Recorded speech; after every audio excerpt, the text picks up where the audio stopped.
बिस्मिल्लाहिर्रहमानिर्रहीम। अस्सलाम वालेकुम प्यारे students. Khan short hand and coaching academy में खुश आमदीद। उम्मीद है आप लोग खैरियत से होंगे।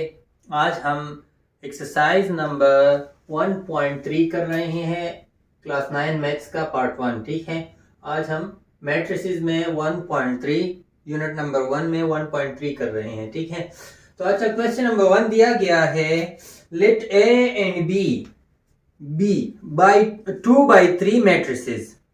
ए और बी जो है वो 2/3 मैट्रिसेस है। 2/3 मैट्रिक्स का क्या मतलब होता है? जिसमें 2 रोज और 3 कॉलम्स होते हैं। तो मैंने फर्ज यहां लिखा है A इज इक्वल टू 1 2 3 4 5 6। ये 2 रो है इसमें और 3 कॉलम्स है। इसी तरह बी भी है, 2 रोज और 3 कॉलम। ठीक है, 2/3 का मतलब ये है। And let C and D be 2 square matrices. तो C और D जो है वो 2 स्क्वायर मैट्रिसेस है। स्क्वायर मैट्रिक्स 2 स्क्वायर का मतलब ये है कि जिसमें 2 रोज और 2 कॉलम्स हो। तो मैंने फर्ज यहां लिखा है C इज इक्वल टू 1 2 3 4, इसमें 2 रो और 2 कॉलम है। इसी तरह 5 6 7 8 D मैंने लिखा है 2 रोज और 2 कॉलम्स इसमें है। तो फिर क्या कहता है, which of the following matrix operations are defined? For those which are defined, give the dimension of the resulting matrix। कहता है कि जो डिफाइंड है, मतलब इसका मतलब ये है कि जो एडिशन इसकी होती है या सब्ट्रैक्शन उसकी होती है, तो एडिशन कब होगी, किस तरह होगी मैट्रिसेस का? एडिशन तब तक मुमकिन है जब तक मैट्रिक्स का ऑर्डर जो है वो सेम नहीं होगा, तब तक एडिशन या सब्ट्रैक्शन पॉसिबल नहीं है। ठीक है, एडिशन या सब्ट्रैक्शन तब तक पॉसिबल है जब दोनों मैट्रिक्स का ऑर्डर जो है, जिसमें 2 रो 2 कॉलम 3 रो 3 कॉलम 2 रोज 2 कॉलम जो भी हो, जिसका ऑर्डर सेम हो तो एडिशन उसकी होती है, जिसका ऑर्डर सेम ना हो तो उसकी एडिशन बिल्कुल होती ही नहीं है। इसी तरह सब्ट्रैक्शन का मामला भी है। अगर ऑर्डर सेम होगा तब हम इसको सब्ट्रैक्ट कर सकते हैं, अगर ऑर्डर सेम नहीं होगा तो हम सब्ट्रैक्ट नहीं कर सकते। तो फिर कहते हैं कि ये जो क्वेश्चंस दिए गए हैं पार्ट 1 में, क्वेश्चन नंबर 1 में पार्ट 1 है A plus B, B plus D, 3A plus 2C minus 2C, 7C plus 2D। ठीक है, ये दिए गए हैं। तो कहना ये है कि जो इससे रिजल्टिंग मैट्रिक्स होगा, मतलब अगर आप इसको प्लस कर ले या माइनस कर ले और जो मैट्रिक्स आएगा तो उसका ऑर्डर क्या होगा, क्वेश्चन का मतलब ही यही है। ठीक है, तो हम देखते हैं कि ये जो मैट्रिक्स एडिशन या सब्ट्रैक्शन जिसकी होती है तो उसका ऑर्डर हमें पता होना चाहिए। अगर जिसकी नहीं होती तो उसका तो ऑर्डर क्या, वो एडिशन या सब्ट्रैक्शन उसकी होती ही नहीं है। ठीक है, तो पार्ट 1 है A प्लस बी। अब पहले A को देखें और B को देखें। अगर ऑर्डर सेम है तो ये ऐड हो सकते हैं। A का ऑर्डर क्या है 2/3, इसी तरह B का ऑर्डर क्या है 2/3, तो ये ऐड हो सकते हैं। तो मैं यहां लिखूंगा both A and B have the same order. दोनों का ऑर्डर सेम है, so it can be added. ये ऐड हो सकते हैं। The dimension of the resulting matrix will be 2/3। अगर ये ऐड हो सकते हैं तो इसका रिजल्टिंग मैट्रिक्स भी उसी ऑर्डर का होगा, क्योंकि अगर ऑर्डर चेंज हो तो वो तो ऐड ही नहीं हो सकते। ठीक है, तो मैं लिखूंगा, अगर आप सिंपली इस तरह भी लिख सकते हैं कि 2/3, क्योंकि ये दोनों सेम है, इसका ऑर्डर 2/3 है तो इसका ऑर्डर अगर इसको प्लस भी कर लेंगे तब भी उसका ऑर्डर 2/3 होगा। इसी तरह B प्लस डी को देखें तो B का ऑर्डर क्या है 2/3 है और D का ऑर्डर क्या है 2/2 है, तो ये ऐड नहीं हो सकते। तो मैं यहां लिखूंगा both B and D have not the same order इनका ऑर्डर सेम नहीं है, so it can not be added. जब ये ऐड ही नहीं हो सकती तो उसका ऑर्डर क्या होगा? ठीक है, बस यही तक काफी है, हम और नहीं लिख सकते क्योंकि ये ऐड नहीं हो सकते। जब ऐड नहीं होंगे तब इसका ऑर्डर हमें क्या पता चलेगा। अच्छा 3 है इसमें, 3a माइनस 2c। अब ए मैट्रिक्स को पहले देखिए, ए का ऑर्डर क्या है? 2/3 है और सी का ऑर्डर क्या है? 2/2 है। तो मैं उसी तरह लिखूंगा कि both a and c have not the same order, so it can't be added. ये ऐड ही नहीं हो सकती, तब इसका ऑर्डर क्या होगा? अच्छा 4 है इसमें, 7c + 2d। अब पहले c का ऑर्डर चेक कर लें। c का क्या ऑर्डर है? 2/2 है। इसी तरह d का क्या ऑर्डर है? वो भी 2/2 है। तो मैं लिखूंगा both c and d have the same order, so it can be added। ये ऐड हो सकते हैं। And the dimension of the resulting matrix will be 2/2, क्योंकि इनका ऑर्डर भी 2/2 है, इसका ऑर्डर भी 2/2 होगा। ठीक है, तो ये था क्वेश्चन नंबर 1 के ऑल पार्ट्स। ठीक है, अब हम जाते हैं क्वेश्चन नंबर 2 की तरफ। ठीक है,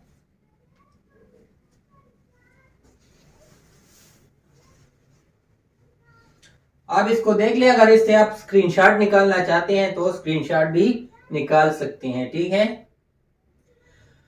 अब क्वेश्चन नंबर 2 की तरफ जाते हैं। अच्छा क्वेश्चन नंबर 2 दिया गया है, multiply the following matrices by the real numbers as indicated. ये जो दिए गए हैं मैट्रिसेस, इसको मल्टीप्लाई कर लें, जिसके साथ जो नंबर है उसी के साथ आपने मल्टीप्लाई करना है। ठीक है, तो पार्ट 1 है, ए मैट्रिक्स हमें दिया गया है 1 2 3 है और इसको मल्टीप्लाई करना है 2 के साथ बाय 2। तो मैं सोल्यूशन में लिखता हूं,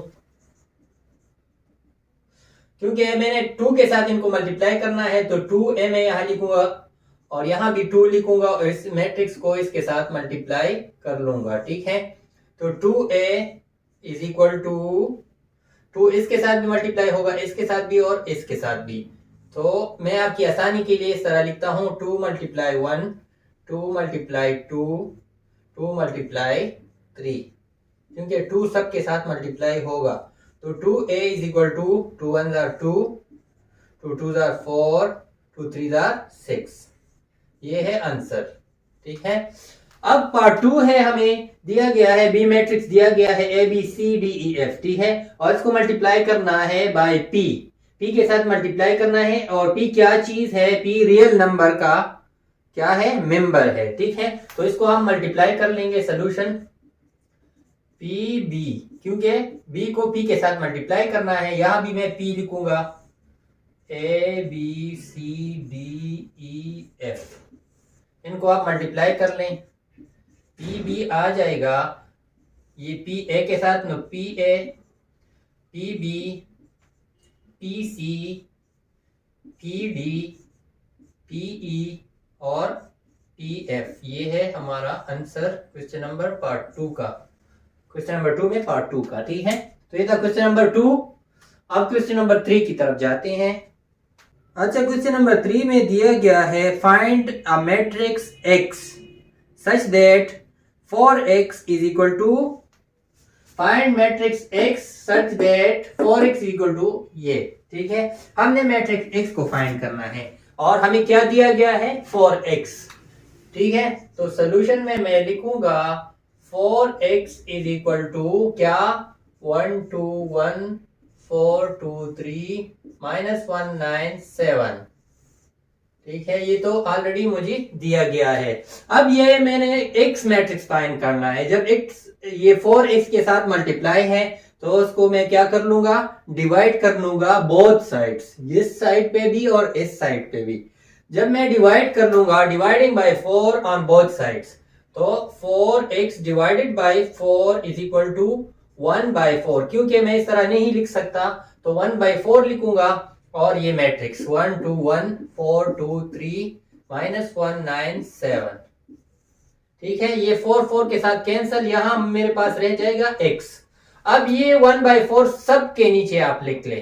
ठीक है, तो क्या हो जाएगा, 1 1 are 1/4, इसी तरह 2 1 are 2/4, इसी तरह 1 1 are 1/4, इसी तरह 4 1 are 4/4, 2 1 are 2/4, 3 1 are 3/4, -1 1 are 1/4, 9/4 और 7/4। अब फर्दर इसको आप सिंप्लीफाई भी कर सकते हैं। अगर इसको सिंप्लीफाई करना है तो ये 2 1 are 2, 2 2 are 4 आ जाएगा, इसी तरह ये 2 1 are 2, 2 2 are 4, 4 1 are 4, 4 1 are 4। अब फर्दर इसको लेके ये किस तरह हो जाएगा, 1/4 अपनी जगह पे, यहाँ क्या रह जाएगा 1/2, इसी तरह 1/4 अपनी जगह पे, इसी तरह ये 4 4 कैंसिल तो यहाँ 1 रह जाएगा, इसी तरह ये 1/2 रह जाएगा, 3/4 -1/4, 9/4 और 7/4 अपनी जगह पे आ जाएगा। तो ये है मैट्रिक्स X, हमने मैट्रिक्स X को फाइंड किया है। ठीक है, क्वेश्चन नंबर 4 की तरफ जाते हैं अब। अच्छा, क्वेश्चन नंबर 4 में दिया गया है if A is equal to 1 2 3 4 5 6 matrix and B is equal to -3 -2 1 -5 4 और 3, then find 3A minus B। अगर ये दो मैट्रिक्स दिए गए हैं तो हमने फाइंड करना है 3A minus B। तो सोल्यूशन में मैं लिखूंगा, क्योंकि मेरे पास 3A तो नहीं है, तो मैं लिखूंगा first we have to find, हमने फाइंड करना है क्या 3A, पहले हमने 3A को फाइंड करना है। तो मैं यहां लिखूंगा 3A इज इक्वल टू, यहां भी 3 और A मैट्रिक्स लिखे 1 2 3 4 5 6। अब इसको मल्टीप्लाई कर ले डायरेक्ट 3 के साथ, 3 1 are 3, 3 2 are 6, 3 3 are 9, 3 4 are 12, 3 5 are 15 और 3 6 are 18। ये आया है मेरे पास 3A मैट्रिक्स। अब मैं इसको फाइंड कर सकता हूं, तो 3A is minus B is equal to 3A matrix लिखें 3 6 9 12 15 और 18, माइनस ये B वाला मैट्रिक्स लिखें -3 -2 1 -5 4 और 3।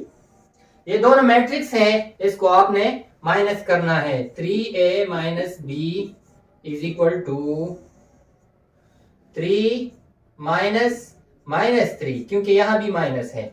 इसी तरह 6 -2, इसी तरह है 9 -1 12 -5, इसी तरह 15 -4, करस्पॉन्डिंग एलिमेंट अपने साथ माइनस होगा, क्योंकि 3 का करस्पॉन्डिंग एलिमेंट -3 है, इसी तरह 6 का करस्पॉन्डिंग एलिमेंट -2 है। ठीक है, 18 -3। अब क्या आ जाएगा इनसे, 3 माइनस माइनस प्लस, तो ये 3 + 3 हो जाएगा। ठीक है, इसी तरह 6 -2, इसी तरह 9 से 1 को निकाले 8 आ जाएगा, इसी तरह 12 -+ 5, क्या 15 से 4 निकाले 11, 18 से 3 निकाले 15। अब इसको फर्दर लिखें, क्या आ जाएगा 3 + 3 6, 6 + 2 8, 8 अपनी जगह पे, 15 और 5 17, 11 अपनी जगह पे और 15 अपनी जगह पे आ जाएगा। ठीक है, तो ये है मैट्रिक्स 3A - B, ये है मेरा आंसर। ठीक है, अब क्वेश्चन नंबर 5 की तरफ जाते हैं। ये था क्वेश्चन नंबर 4। ठीक है, कोई इतना बड़ा इशू नहीं है, आपने घबराना नहीं है। क्वेश्चन नंबर 5 की तरफ जाते हैं। अच्छा, क्वेश्चन नंबर 5 में दिया गया है given A matrix is equal to the and B matrix is the find matrix C. हमने मैट्रिक्स सी मालूम करना है such that A plus 2b is equal to C. अभी मुझे ए मैट्रिक्स तो मालूम है, ये है। 2b में मुझे मालूम नहीं है, तो मैं क्या करूंगा, पहले मैं 2b मालूम कर लूंगा। तो सॉल्यूशन में मैं लिखूंगा first we have to find 2b। मैं 2b फाइंड करता हूं पहले। 2b इज इक्वल टू, इस मैट्रिक्स को 2 के साथ मल्टीप्लाई कर लें। 3 - 1 2 4 2 5 2 3 0। अब इसको मल्टीप्लाई कर लें। 2 3 are 6, 2 1 are 2 - 2, 2 2 are 4, 2 4 are 8, 2 2 are 4, 2 5 are 10, 2 2 are 4, 2 3 are 6, 2 0 are 0।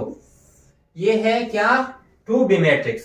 अब मैं फाइंड कर सकता हूं a प्लस 2b। तो मैं लिखूंगा a plus 2b is equal to c।